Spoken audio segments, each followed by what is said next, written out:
Hey guys, Anna here. Welcome back to Builds with Anna. Today I am going to give you my top 5 decoration tips for The Sims 4. So today we are back in Newcrest in our little sample home that we built when I went through how to how to elevate your builds and the tips video that we did there to help illustrate that. So I am back in that house today and I'm going to go through some areas of the house. I've decorated, as you can see here, the living area space and the kitchen and our little dining room space. So my first tip when decorating, and this really goes into also when you build a house as well, is to consider the personality or storyline of the sim/family who will be living there. So if you really think about the family that you're going to build for, that'll depict the style of home. That can depict how many rooms you'll need, whether it will be 2-story, essentially the size of the home. It may then that will then lead into color palettes and because one of my tips that we'll be talking about today, certain objects in the game lead towards a more complementary style. So, for example, objects like this coffee table here, this has more of an industrial type aesthetic to it. So that's going to lead more to industrial type builds, potentially modern or contemporary type builds. It's going to give that kind of a design style. So when it comes to a storyline or personality, you can show a lot in the way of their bedrooms. So bedrooms is obviously a common area to really showcase personality, but you can do it in living areas. So, for example, how have I shown personality? I suppose if you look at both areas, the common theme that I've used is blue. So the color blue has been translated in both of these living areas, as you can see, and it's mainly complemented with what I would call a mid-wood tone. So this is a mid-wood tone. And both of those colors are complementary to the flooring and to the wallpaper that we've chose for the main part of the house. So if you look at the main part of this house, it's that light blue, sky blue type wallpaper with a dark wood. Oops, sorry about that. So blue is very much a color that this sim likes, maybe potentially it might be their favorite color or what have you. And then there are colors that I've gone that are complementary to the blue.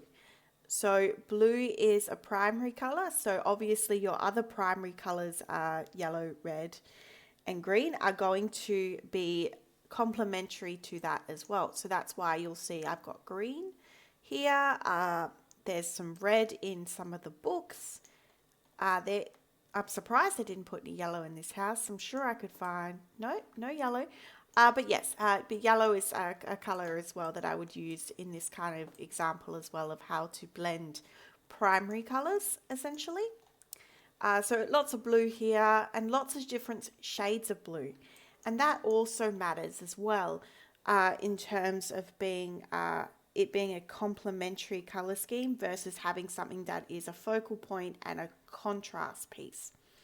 So as I said, having rooms that are designed with the Sims who are going to live there in mind, it really kind of just sets the tone. And I think when you do storylines and when you play the Sims in these homes, it feels a little bit more cohesive.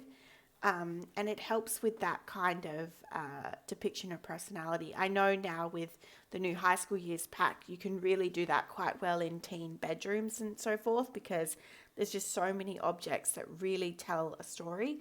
But you can still do that with base game. Like this is all base game objects. And to me, what I can tell from this living room right off the bat is this is decorated in a more contemporary modern style.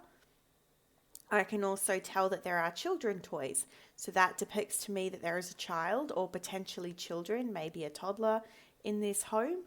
I can also tell from this architecture painting and potentially kind of infer a little bit into the design that maybe they're into architecture and interior design, because it has that modern industrial kind of feel, and there's a painting that has some architecture in it. Yeah, and there's lots of books. Maybe they're very well read, well educated, and this clutter piece here that you see over here on this buffet table. I love this object. It's very much like when I do contemporary style decorating, that's what I envision contemporary, and it's just a great little object there. So that's what I get from this room. This is the story that this little room tells me as well. And then when I come into this space, which is the kitchen and dining, it looks very functional to me in terms of, it's just got what you need. It looks very cohesive. Everything matches. There's nothing out of the ordinary, but it still looks family. And I think the vibe for this build, in terms of the decorating of the inside, and if I was to continue on with the master bedroom and the toddler's room and the bathroom, I would continue that kind of modern kind of family vibe kind of aesthetic. It's very interesting, but I do this a lot in my builds where it's a family home and you could still see it's a family home, but it does have a little bit more of a modern contemporary vibe to it. It looks very clean.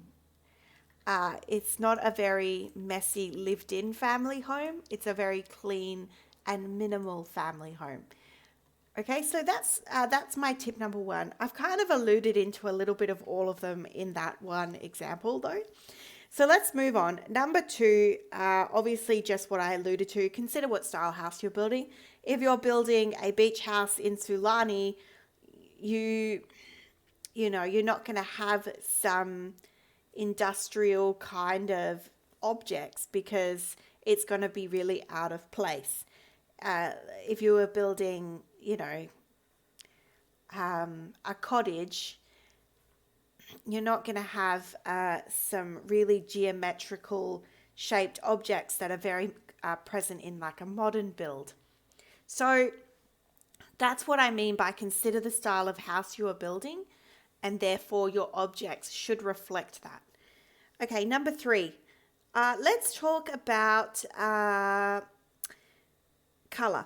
So for me, when I like to follow the rule of thirds. So the rule of thirds to me is if you take a room and you look at an object and a color, you should see at least two objects of the same color in that space. So for example, I've got the color of thirds at least twice, if not three times in this living room here. So first of all, blue. So we have blue in this rug. There's a book here that is blue. We have a buffet table that is blue. We also have blue in the robot and blue in this painting. And obviously you can go a step further and say the wallpaper is blue. And obviously there's further blue in these books. So blue is really well throughout here in all different shades. Okay, so that's why this room, it adds to this room being cohesive because blue is very much well shown. But I've also done green. So I've got green in this couch, green in the curtain, green in the children's toy, green in a book, and there's another book down here that has some green in it. And the plants, the foliage of the plants is green. So green is also shown. And then also, if you're really, really pressed for color, match your wood tones, which is hard in The Sims 4, I know, because the wood tones are very hard to match because quite often they're not always matching.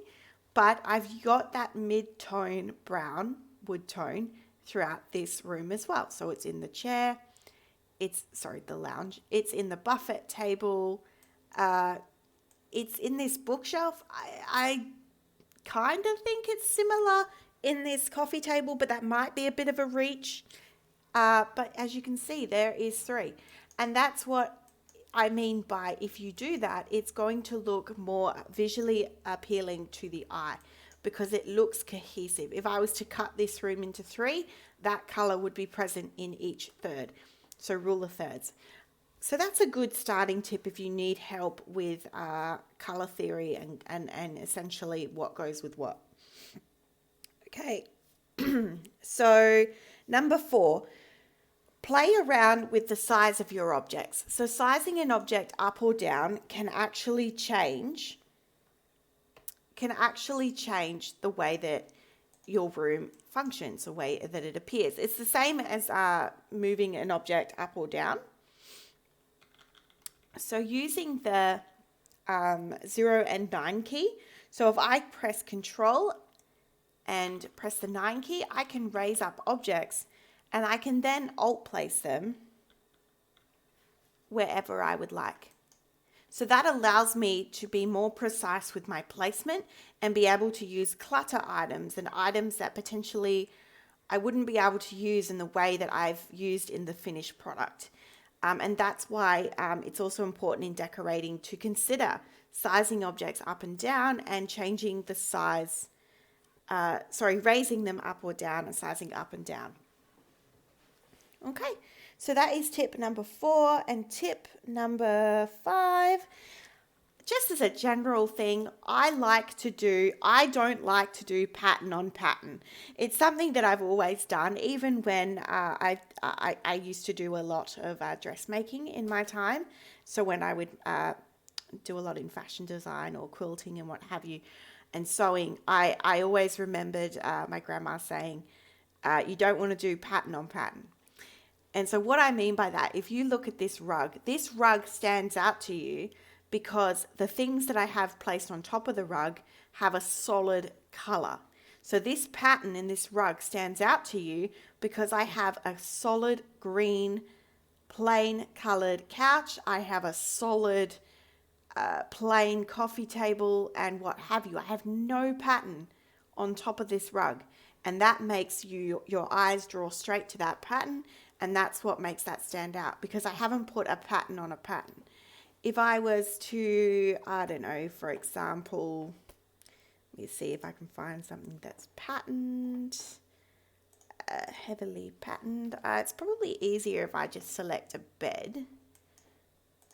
Here, let's see, if I go this bed here, I go to get a rug and I just put this underneath it. That, not only do the colors not complement each other, but that to me looks horrific because you've got this striped pattern and then this bed has a very busy pattern. But if you were to then take a plain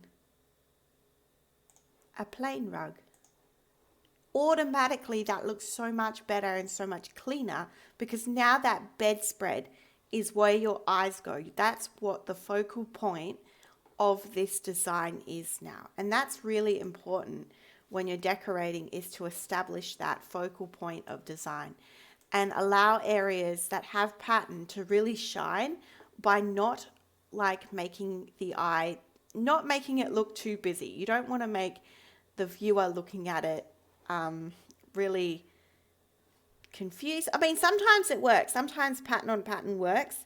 And that can work a lot when you're using complementary color and what have you. But when it comes to simple design, I always find that having a plain pattern, a plain color swatch over a patterned object is the best way to go.